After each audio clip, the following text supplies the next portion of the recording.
The Richest Man in Babylon by George Samuel Clason. Narrated by Andrew. This is great audiobook production, created for research, study, and discussion purposes. Chapter 10. The Clay Tablets from Babylon. Tablet number 1. Now, when the moon becometh full, I, Dabasir, who am but recently returned from slavery in Syria, with the determination to pay my many just debts and become a man of means worthy of respect in my native city of Babylon, do here engrave upon the clay a permanent record of my affairs to guide and assist me in carrying through my high desires, under the wise advice of my good friend Mathan, the gold lender. I am determined to follow an exact plan that he doth say will lead any honorable man out of debt into means and self-respect. This plan includeth 3 purposes which are my hope and desire. First, the plan doth provide for my future prosperity. Therefore 1/10 of all I earn shall be set aside as my own to keep. For Mathan speaketh wisely when he saith, that man who keepeth in his purse both gold and silver that he need not spend is good to his family and loyal to his king. The man who hath but a few coppers in his purse is indifferent to his family and indifferent to his king. But the man who hath not in his purse is unkind to his family and is disloyal to his king, for his own heart is bitter. Therefore, the man who wisheth to achieve must have coin that he may keep to jingle in his purse, that he have in his heart love for his family and loyalty to his king. Second, the plan doth provide that I shall support and clothe my good wife who hath returned to me with loyalty from the house of her father. For Mathan doth say that to take good care of a faithful wife putteth self-respect into the heart of a man and addeth strength and determination to his purposes. Therefore 7/10 of all I earn shall be used to provide a home, clothes to wear, and food to eat, with a bit extra to spend, that our lives be not lacking in pleasure and enjoyment. But he doth further enjoin the greatest care that we spend not greater than 7/10 of what I earn for these worthy purposes. Herein lieth the success of the plan, that I must live upon this portion, and never use more nor by what I may not pay for out of this portion. Tablet no. 2/3, the plan doth provide that out of my earnings my debt shall be paid. Therefore each time the moon is full, 2/10 of all I have earned shall be divided honorably and fairly among those who have trusted me and to whom I am indebted.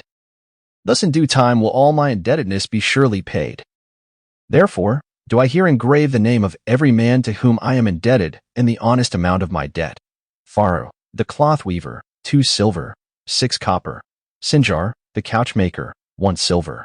Amar, my friend, 3 silver, 1 copper. Zankar, my friend, for silver, 7 copper. Askamir, my friend, 1 silver, 3 copper. Haranser, the jewel maker, 6 silver, 2 copper. Direbeaker, my father's friend, for silver, 1 copper. Alkahad, the house owner, 14 silver. Mathan, the gold lender, 9 silver. Birjik, the farmer, 1 silver, 7 copper. From here on, disintegrated. Cannot be deciphered. Tablet no. 3 to these creditors do I owe in total 119 pieces of silver and 141 pieces of copper.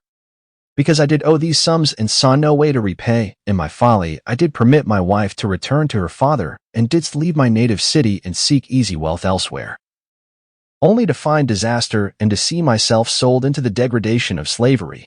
Now that Mathan doth show me how I can repay my debts in small sums of my earnings, do I realize the great extent of my folly in running away from the results of my extravagances.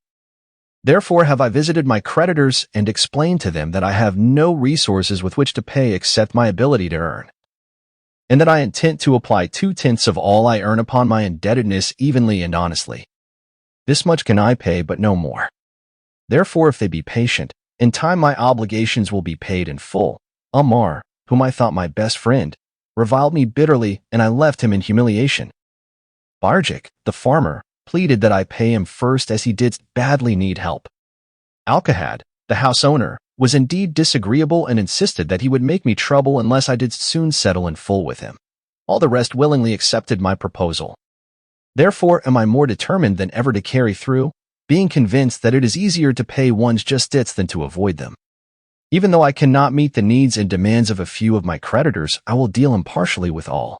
Tablet no. For again the moon shines full. I have worked hard with a free mind. My good wife hath supported my intentions to pay my creditors. Because of our wise determination, I have earned during the past moon, buying camels of sound wind and good legs for Nabater. The sum of 19 pieces of silver. This I have divided according to the plan. 1/10 have I set aside to keep as my own. 7/10 have I divided with my good wife to pay for our living.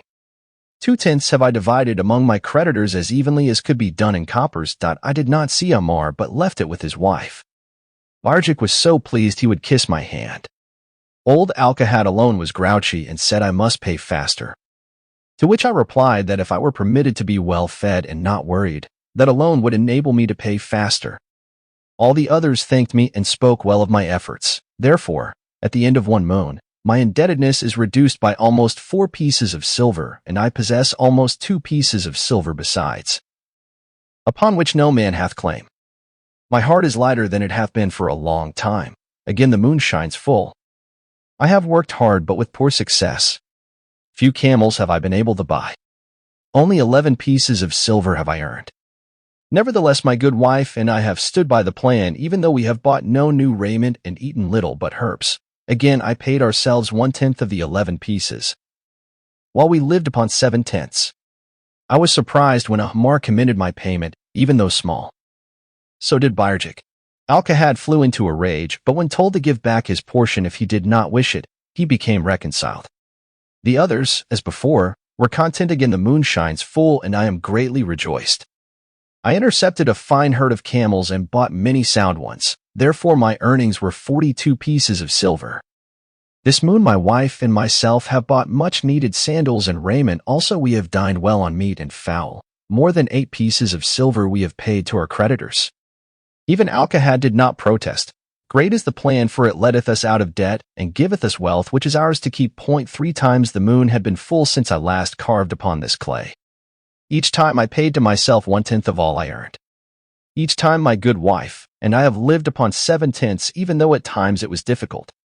Each time have I paid to my creditors 2-10. I in my purse I now have 21 pieces of silver that are mine. It mocketh my head to stand straight upon my shoulders, and mocketh me proud to walk among my friends. My wife keepeth well our home and is becomingly gowned.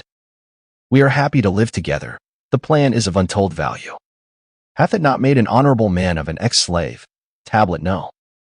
5 Again the moon shines full, and I remember that it is long since I carved upon the clay. 12 moons in truth have come and gone. But this day I will not neglect my record, because upon this day I have paid the last of my debts. This is the day upon which my good wife and my thankful self celebrate with great feasting that our determination hath been achieved. Many things occurred upon my final visit to my creditors that I shall long remember.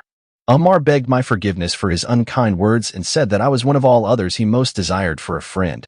Old Alcahad is not so bad after all, for he said, Thou wert once a piece of soft clay to be pressed and molded by any hand that touched thee, but now thou art a piece of bronze capable of holding an edge.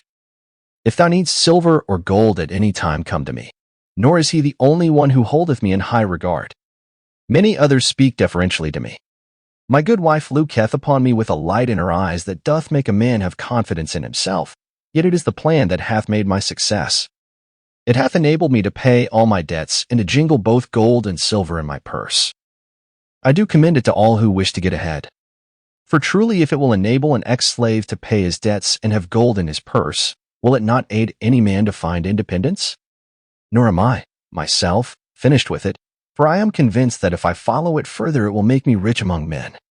For more audiobook like this, hit the subscribe button and click on the notification bell so you get notified when we post a new audiobook. Thanks for listening.